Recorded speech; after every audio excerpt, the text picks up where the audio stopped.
L'interdiction de manger de l'arbre de la connaissance du bien et du mal qui a été faite à Adam et Ève n'était pas difficile. Genèse 2, 16, 17. Ils n'étaient pas privés des aliments nécessaires ni éprouvés au-delà de leurs possibilités. Mais par leur obéissance, ils démontreraient qu'ils tenaient à garder leur relation avec Dieu. 1 Jean 5, 3.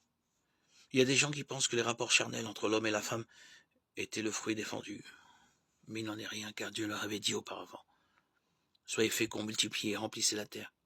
Genèse 1, 28. En leur ordonnant de ne pas manger le fruit d'un certain arbre, Dieu choisit simplement l'un des nombreux arbres fruitiers en Éden pour éprouver l'obéissance du premier couple. Et pourquoi donc l'arbre en question était-il appelé l'arbre de la connaissance du bien et du mal? Par suite du commandement divin, son fruit était devenu le symbole du droit que possède Dieu de décider de ce qui est bien et de ce qui est mal pour ses créatures.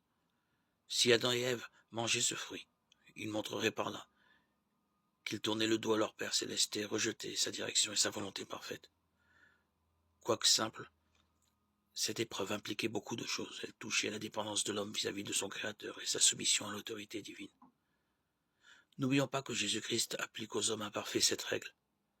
Celui qui est fidèle dans ce qui est très peu est aussi fidèle pour beaucoup, et celui qui est injuste dans ce qui est très peu est aussi injuste pour beaucoup. Luc 16, 10. Cette règle s'appliquait d'autant plus à des créatures parfaites.